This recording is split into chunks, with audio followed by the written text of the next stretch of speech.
Assalamualaikum warahmatullahi wabarakatuh. Waalaikumsalam warahmatullahi wabarakatuh. Al-Fatihah ila hadratin Nabi Muhammadin al-Mustafa Rasulillah sallallahu alaihi wasallam wa li jami'i arwahi walidina wa masyayikhina wa muallimina wa asatidina, khususan li muallifi hadzal kitab Syekh Muhammad Nawawi bin Umar Al-Jawi Al-Bantani, wa khususan li muassisi hadzal majlisi wal masjidi, anna Allah yaghfir lahum wa yarhamuhum wa ya'li darajatihim bil jannah wa yanfa'una bi asrarihim wa anwarihim wa ulumihim wa nafahatin bid din wad dunya wal akhirah, wa anna Allahal karim yaftahu alaina futuhal arifin wa yufaqihuna fid din wa yarzuquna kamalal ikhlasi wal yakin. Ila hadratin nabi. Al-Fatihah.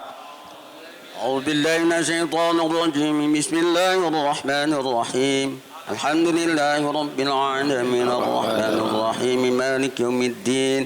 Iyyaka na'budu wa iyyaka nasta'in. Ihdinas siratal mustaqim. Siratal ladzina an'amta 'alaihim ghairil maghdubi 'alaihim waladdallin.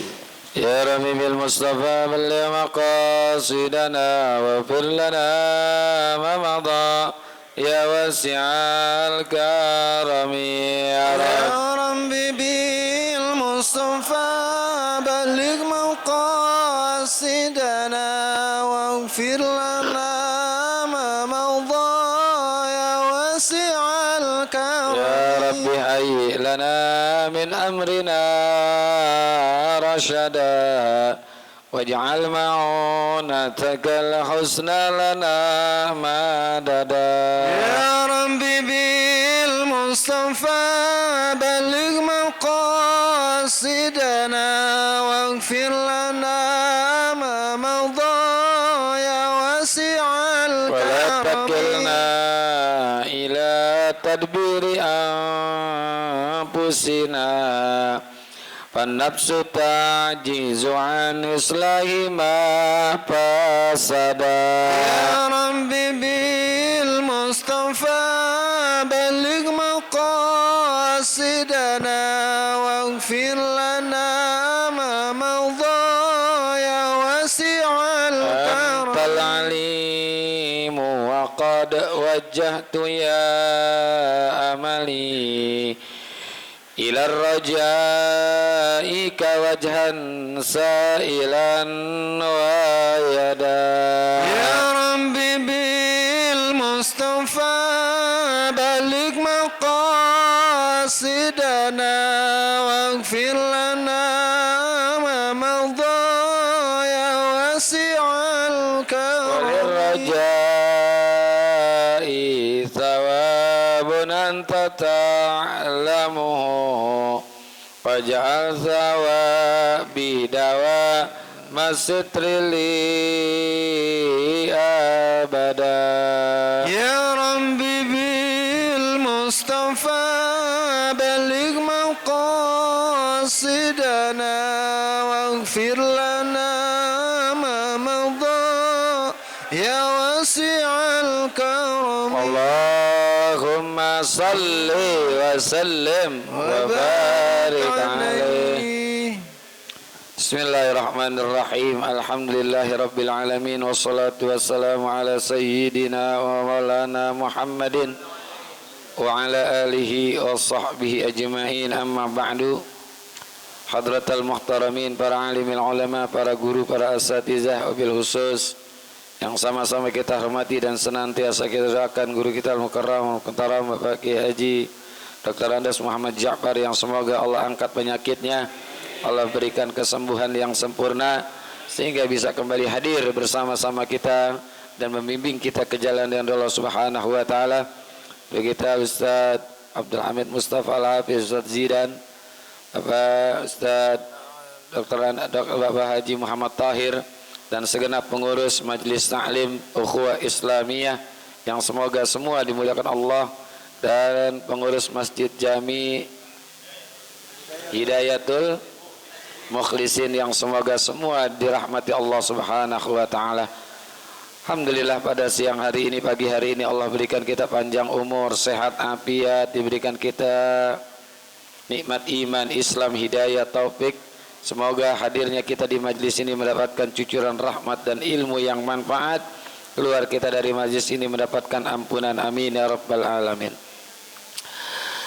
Wa bisanadil muttasili ilal imami muhaddisi rahimahullahu ta'ala wa adaman naf'a bihi wa bi barakati ulumihi wa bikum fid daraini amin. Qala radhiyallahu ankum wa qala alaihi salatu wassalamu as-sabru 'indal musibati bi tis'ati mi'ati darajatin. Rasulullah sallallahu alaihi wa alihi wasallam bersabda, as-sabru 'indal musibati, kesabaran di saat mendapatkan musibah, bitis imi'ati darajatin, akan mendapatkan ganjalan 900 derajat. Maknanya pahalanya ini luar biasa, 900 derajat ketinggian yang Allah berikan kepada orang-orang yang sabar ketika mendapatkan musibah. Dan banyak lagi keutamaan sabar. Karena memang di dalam hidup ini kan pasti ada cobaan, ujian. Kalau kita buka surah Al-Baqarah tuh ada 155 tuh. Wala nabluwannakum bisyai'in minal khaufi wal ju'i wan naqsi minal amwali wal anfus was samarat wa basyiris sabirin. Dan kami pasti itu ya, karena menggunakan lamnya lam taukid, menguji kalian dengan sedikit ketakutan, kelaparan, kekurangan jiwa, buah-buahan, dan juga disampaikan kepada kita sabar, ya, diberikan kabar gembira nih kepada orang-orang yang bersabar. Wa basyiris sabirin. Yang mana tuh? Alladzina idza asabathum musibatun qalu inna lillahi wa inna ilaihi raji'un. Orang-orang yang apabila ditimpa musibah ucapannya inna lillahi wa inna ilaihi raji'un.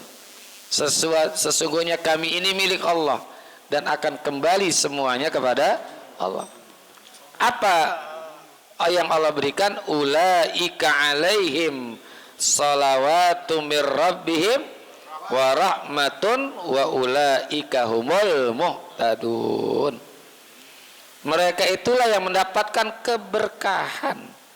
Makna salawat sini adalah keberkahan yang sempurna. Maknanya pahala yang sempurna yang Allah berikan, wa rahmatun, dan juga rahmat dari Tuhan mereka.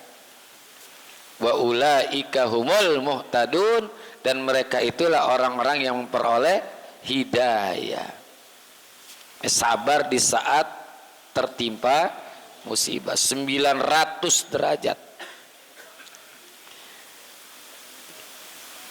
Kita bisa belajar kepada nabi-nabi yang disebut dengan nabi ulul azmi, meskipun kita belum sampai kepada level sana dah. Tapi Allah ingatkan, pasbir kama sabara ulul azmi minar rusuli. Maka bersabarlah kamu seperti orang-orang yang mempunyai keteguhan hati. Nabi ulul azmi adalah nabi yang memiliki keteguhan hati, ya. Pasbir kama sabara ulul azmi minar rusuli. Nabi-nabi ulul azmi itu kan sering saya sampaikan tuh ada 5. Nabi Muhammad, Nabi Musa, Nabi Isa, Nabi Ibrahim, Nabi Nuh. Kalau mau gampangnya, Nabi Muhammad, Nabi Ibrahim, Nabi Musa, Nabi Isa, Nabi Nuh. Terus supaya gampang tuh. Jadi kita singkat namanya Mimin. Mimin tuh Nabi Musa, Nabi Isa, Nabi Muhammad, Nabi Ibrahim, Nabi Nuh. Jadi singkatannya Mimin. Dari 5 nabi ini yang ujian serta cobaan dakwahnya paling ringan adalah Nabi Muhammad.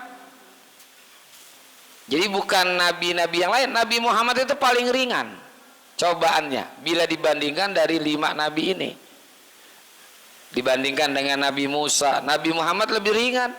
Dibandingkan dengan Nabi Isa, Nabi Muhammad lebih ringan. Dibandingkan dengan Nabi Ibrahim, Nabi Muhammad lebih ringan.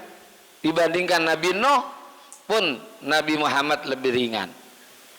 Kok bisa begitu? Coba kita lihat. Nabi Musa alaihissalam Allah uji itu punya umat yang umatnya ini pengen melihat Tuhan secara nyata. Pengen ngelihat Tuhan secara nyata kan repot. Ya. Apa ucapan umatnya? Lan nu'mina laka hatta narallaha jahrah. Kami tidak akan percaya kepadamu Musa sebelum kami melihat Tuhan secara jahar, nyata, terang-terangan ngelihat Tuhan. Ini berat nih. Gimana bisa mewujudkan Allah secara nyata? Nabi Musa sendiri aja repot ngelihat Tuhan ketika di Bukit Tur Sina. Tapi Nabi Muhammad umatnya nggak sampai kayak gitu. Apa kata umatnya? Kata umatnya, ya Muhammad siblana rabbak. Wahai Muhammad, coba kamu sebutkan ciri-ciri Tuhanmu. Ciri-ciri Tuhan itu lebih mudah. Tinggal sebutin Tuhan ini begini, begini, begini. Maka Allah turunkan surah Al-Ikhlas. Ya, surah Al-Ikhlas. Qul huwallahu ahad, Allahus samad, lam yalid walam yulad walam yakul lahu. Tuh, udah gitu aja. Ya. Nabi Ibrahim, Raja Namruj atau Raja Nimruj, itu kan lawan daripada Nabi Ibrahim. Sehingga Nabi Ibrahim itu karena berdakwahnya sampai menghancurkan berhala-berhala yang disembah oleh Raja Namrud dan juga anak-anak buahnya, sampai Nabi Ibrahim dibakar. Ayatnya jelas tuh, ya kan? Ya naru kuni bardan wasalaman ala Ibrahim. Nabi Muhammad nggak kayak gitu. Ketika dakwah ke satu kota namanya kota Taif, itu di Saudi Arabia, satu kota namanya kota Taif, kota sejuk tuh. Kalau dari Mekah 500 kilo tuh, ya. Itu kota Taif, kota sejuk. Nabi nggak dibakar, cuma ditimpuk. Kalau kita baca rawi ada tuh, wa amma ta'ifa yad'u sakifan wa lam yuhsinu bil ijabati kira fa agrau bihi sufaha'u wal abida fasabbuhum bi alsinatim baziyah wa ramauhu bil hijarati faqad khudibat bid dima'i na'la. Wa amma ta'ifa yad'u sakifan, ketika Rasulullah berada di Taif mengajak orang-orang Bani Sakif, walam yuhsinu bil ijabati kira, tapi sayang nyampe di sana kagak disambut, tapi justru dikata-katain pasabbuhum bi alsinatim baziyah. Mereka itu mencaci Rasulullah dengan sebutan-sebutan yang kotor. Waramauhu bil hijarah, dan mereka itu menimpuki Rasulullah. Hatta khudibat biddima'i na'la, sampai darahnya itu bercucuran pada sendal Rasulullah. Itu udah selesai, ya kan? Nabi Isa, waduh, dituduh sebagai anak Tuhan, ya, dituduh sebagai anak Tuhan. Ya, Nabi Muhammad nggak ada, ya kan? Nabi Nuh dakwah 900 tahun lebih, cuman dapat umat 80 orang. Rasulullah coba, sepertiga daripada dunia ini adalah umatnya Nabi Muhammad sallallahu alaihi wasallam. Jadi sabar, ya. Tapi ini kesabaran buat ngukur diri kita. Jadi sabarnya Rasulullah itu buat ngukur diri kita. Kalau kita ingin jangan sama, mirip dengan Rasulullah, nggak bakalan mampu. Maka kita disuruh fasbir kama sabara ulul azmi minar rusuli. Jadi kita disuruh sabar seperti nabi-nabi ulul azmi. Ya banyak lagi, Nabi Ayub, ya kan?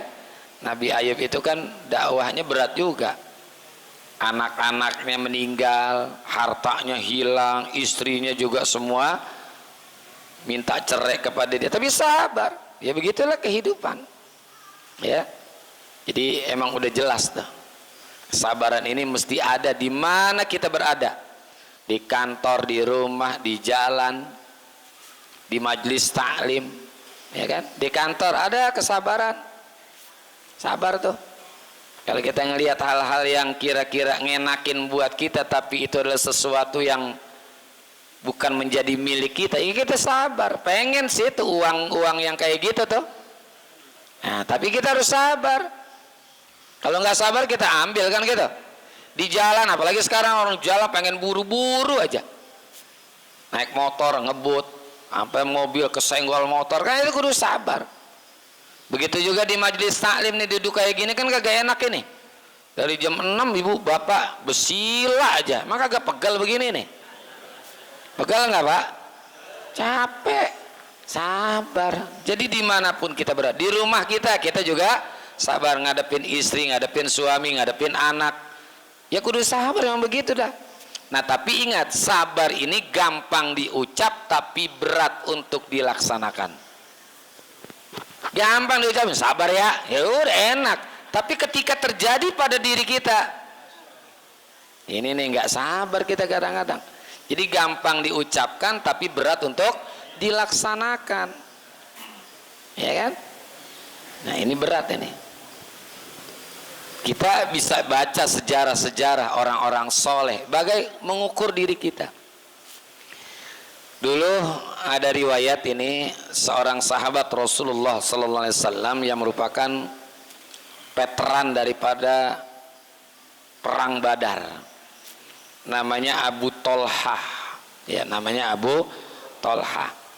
Pak, nama sebetulnya adalah Zaid bin Sahal. Jadi Abu Tolhah ini orang yang masuk surga karena rajin puasa sunnah. Ya, dan dia adalah pemimpin yang dipilih oleh Rasulullah ketika Baitul Aqabah. Abu Talha ini pernah ingin melamar seorang perempuan namanya Ummu Sulaim. Ummu Sulaim ini adalah ibu daripada Anas ibnu Malik. Anas bin Malik yang banyak meriwayatkan hadis-hadis Rasulullah. Kenapa banyak meriwayatkan hadis Rasulullah? Karena tinggal di rumah Rasulullah selama 10 tahun. Karena ibunya itu Ummu Sulaim mendermakan putranya namanya Anas ibnu Malik untuk membantu Rasulullah di rumah beliau. Itu selama 10 tahun, makanya banyak hadisnya. Nabi minum, cara minumnya dilihat sama Anas bin Malik. Nabi macam-macam, semua perbuatan Nabi itu di rumah dijadikan hadis oleh Anas ibnu Malik. Dan Ummu Sulaim ini nama sebetulnya bukan Ummu Sulaim, Rumaisah. Ya namanya Rumaisah bin Milhan. Tapi julukannya Ummu Sulaim. Ya. Seorang janda yang dulu pernah punya suami ketika jahiliyahnya, Malik bin Nadar. Nah punya anak namanya Anas bin Malik. Tuh, Malik bin Nadar ayahnya daripada Anas ibnu Malik. Begitu janda, Abu Talha ini pengen ngelamar, pengen nikahi daripada Ummu Sulaim. Tapi Abu Talha ketika itu masih jahiliyah, masih kufur. Ada yang diminta mas kawinnya bukan berupa harta, tapi keinginan daripada Ummu Sulaim ini, kamu cukup masuk Islam itu sebagai mahar untuk saya. Jadi maharnya masuk Islam doang. Tuh. Nah riwayatnya yang saya ingin angkat adalah dari pernikahan Abu Talha dengan Ummu Sulaim ini, beliau ini punya anak. Nah, anaknya saya lupa namanya tuh ya. lupa saya namanya tuh, suka bermain dengan Rasulullah juga, main dengan Nabi ya. Nah, ketika Abu Thalha lagi dalam perjalanan usaha yang cukup lama, ini putranya ini sakit keras ya, sakit keras. Dan saat itu Abu Thalha diketahui oleh Ummu Sulaim lagi puasa, maka berusahalah Ummu Sulaim ini masak enak untuk berbuka puasa Abu Thalha. Makan buka puasa selesai, sampai mohon maaf tidur gitu ya, bersetubuh. Besok paginya ditanya anak kita mana gitu ya. Malamnya sempat tanya juga anak kita mana. Udah jangan dipikirin, dia baik-baik aja ya, dia baik-baik aja. Padahal udah meninggal, dimandiin, dikapanin, ditaruh dah. Anaknya meninggal nggak dibilangin tuh suaminya, bahkan disediain makan, diajak tidur.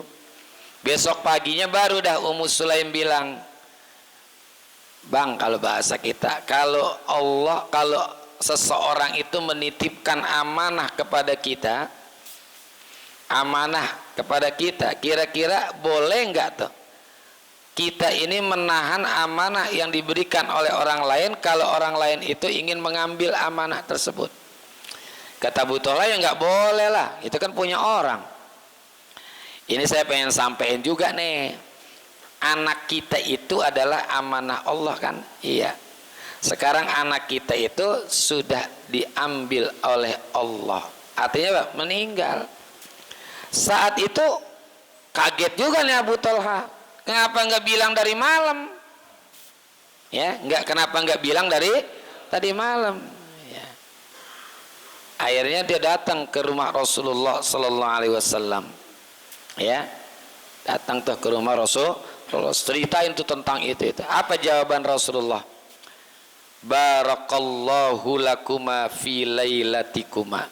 Semoga Allah memberikan kepada engkau keberkahan di saat kalian berdua di malam itu. Nah, begitu hamil, lahir, punya anak namanya Abdullah bin Thalha. Dari Abdullah bin Thalha ini punya anak 9, semuanya hafizul Quran.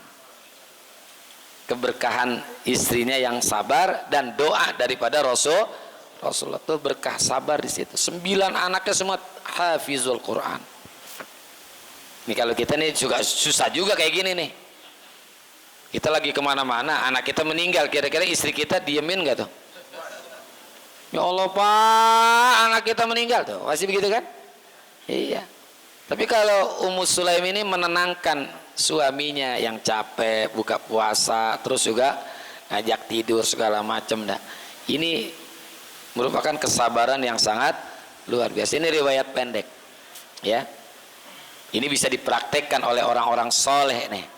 Jadi kesabaran yang terjadi di saat datangnya musibah, Allah berikan ganjalan 900 derajat, ya. Bukan hanya pahala biasa, tapi 900 derajat. Pahalanya sih udah pasti dah, ya, pahalanya sudah pasti.